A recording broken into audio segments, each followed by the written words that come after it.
T'es-tu déjà demandé pourquoi certains semblent nés pour être riches, alors que d'autres passent leur vie à galérer avec l'argent? La vérité, ce n'est pas une question de chance ou de hasard, c'est une question de secret et d'habitude que les riches connaissent et que les pauvres ignorent. Dans cette vidéo, on va plonger au cœur de ces secrets financiers qui peuvent transformer ta vie complètement. Si tu cherches un moyen de sortir du cycle sans fin de travail acharné pour atteindre l'indépendance financière, tu es au bon endroit. Prépare-toi à apprendre les leçons qui pourraient changer ton avenir financier et te mettre sur la voie de la vraie liberté économique. N'oublie pas d'appuyer sur le bouton like et de t'abonner, parce que ton soutien, c'est notre carburant. Numéro 1. Gagner de l'argent, ce n'est pas seulement bosser dur, c'est posséder des systèmes. Tu penses vraiment que bosser dur tout seul te rendra riche? Réfléchis un moment. Si c'était le cas, tous ceux qui travaillent de longues heures sur des chantiers ou dans des usines seraient riches. La réalité, c'est que le travail acharné tout seul ne crée pas la richesse. C'est posséder des systèmes qui fait toute la différence entre une personne ordinaire et une personne riche. Laisse-moi te donner un exemple qui illustre bien cette idée. Prenons Uber par exemple. Uber n'est pas seulement une entreprise qui embauche des chauffeurs pour conduire. Le secret de son succès, c'est le système qu'elle a construit. Un système qui connecte chauffeurs et passagers de manière fluide et efficace.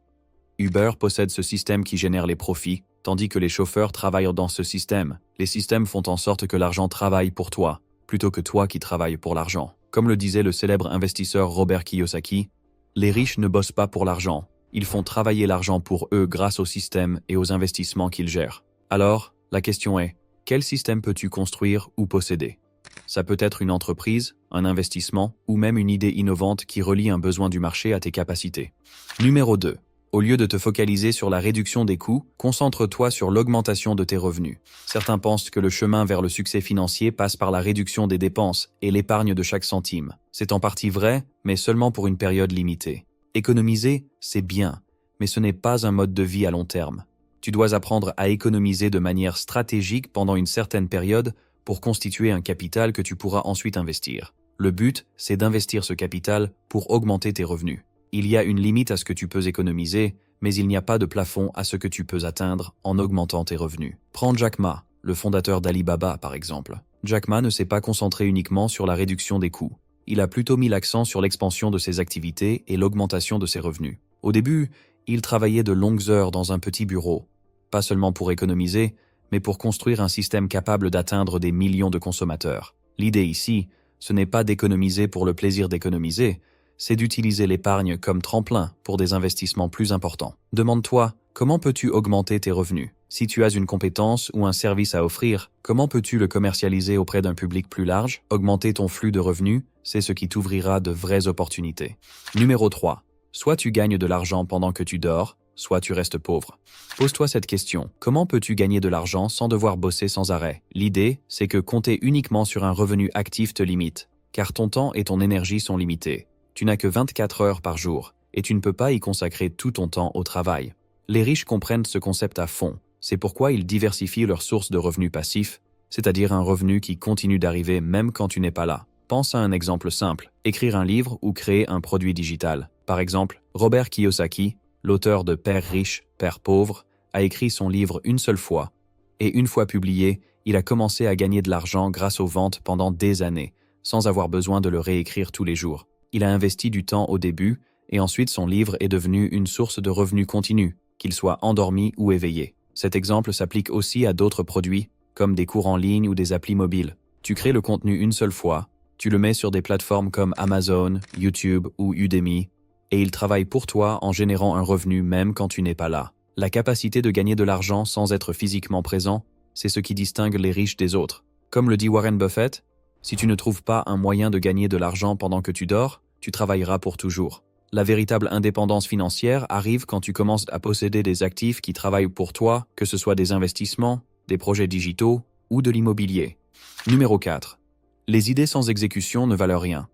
T'as déjà entendu quelqu'un dire « J'ai une idée qui pourrait rapporter des millions » et tu t'es peut-être demandé « Alors pourquoi cette personne n'a-t-elle pas réalisé ces millions ?» La réponse est simple. Une idée seule ne vaut rien sans action. Imagine que tu as une idée géniale pour un projet, comme ouvrir un restaurant moderne ou lancer une appli innovante, mais que tu ne fais rien pour la concrétiser. Le résultat? Zéro.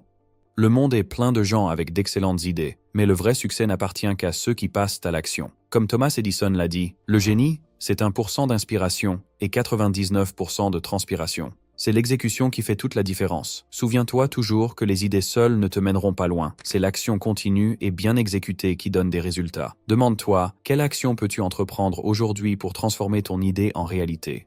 Numéro 5. La richesse se construit brique par brique. La vraie richesse n'est pas le fruit d'un coup de chance ou d'un gain soudain. C'est le résultat d'un travail constant et d'une planification minutieuse. Les riches savent que chaque petit pas, ajouté aux autres, finit par construire un véritable empire financier. Tu pourrais penser que devenir riche demande des sommes énormes ou des opportunités exceptionnelles, mais la réalité est tout autre. Comment commencer? Imagine que tu économises et investis régulièrement de petites sommes. Par exemple, si tu investis seulement 50 $ par mois dans un projet ou une idée qui rapporte avec le temps, ce montant peut paraître minime, mais avec constance et concentration, il deviendra la pierre angulaire pour bâtir une grande fortune à l'avenir. Les riches savent vraiment que la persévérance est la clé. Chaque petite brique que tu poses aujourd'hui est une étape vers la construction d'un empire financier. As-tu déjà envisagé d'acheter quelque chose de simple ou de lancer un petit projet qui servirait de première brique? Ce n'est pas la somme initiale qui compte, mais ta capacité à transformer ces petites opportunités en une source de revenus durable. Les résultats viennent du planning et de la persévérance, pas d'un coup de chance. Numéro 6. 100 $ de revenus passifs sont mieux que 1000 $ gagnés en bosse. Ça peut sembler bizarre, mais 100 $ de revenus passifs valent mieux que 1000 $ que tu gagnes en bossant. La vraie valeur ici, c'est la liberté. L'argent qui te donne de la liberté, c'est le vrai argent. Si tu comptes uniquement sur un revenu que tu gagnes grâce à ton travail direct, tu resteras toujours attaché à ton temps, à ta santé et à ta capacité de travailler. Et si tu tombes malade ou que tu dois t'arrêter, ce revenu s'arrêtera. En revanche, le revenu passif, celui que tu obtiens d'un projet ou d'un investissement qui fonctionne même en ton absence, continue d'arriver, quoi qu'il arrive. Prenons un exemple concret. Quelqu'un qui a un emploi bien payé à 200 000 $ par an paraît super riche, mais ce salaire dépend des heures de travail, du stress et du manque de liberté. À l'inverse, quelqu'un qui gagne 40 000 $ par an en revenus passifs grâce à des investissements intelligents a la liberté de son temps et de ses choix. Il peut voyager, passer du temps avec sa famille, ou même se perfectionner dans d'autres domaines. L'argent n'est pas une fin en soi, c'est la façon dont il te permet de profiter de ta vie qui compte. Souviens-toi, la vraie liberté vient du contrôle de ton temps, et c'est là que réside le pouvoir du revenu passif. L'argent qui ne dépend pas de ta présence, c'est ce qui distingue les riches des autres. Numéro 7. Garder ton argent, c'est plus difficile que de le gagner. Beaucoup pensent que le plus grand défi, c'est de gagner de l'argent, mais en réalité, le vrai challenge, c'est de le garder et de le faire fructifier. L'argent mal géré s'évapore vite. Peu importe combien tu gagnes, si tu n'apprends pas à gérer ton argent et à dépenser intelligemment, tu resteras coincé dans un cercle sans fin de dépenses impulsives. Prenons un exemple concret. John McAfee, l'homme qui a gagné des millions en vendant ses logiciels, a fini par perdre la majeure partie de sa fortune à cause de mauvaises décisions financières. La leçon est claire. Gagner de l'argent, ce n'est rien si tu ne sais pas comment le gérer et le faire grandir. Pense à ta vie. Combien de fois t'es-tu retrouvé à claquer une grosse somme sans même t'en rendre compte? Ou as-tu manqué une opportunité d'investir parce que tu pensais d'abord avoir besoin de plus d'argent?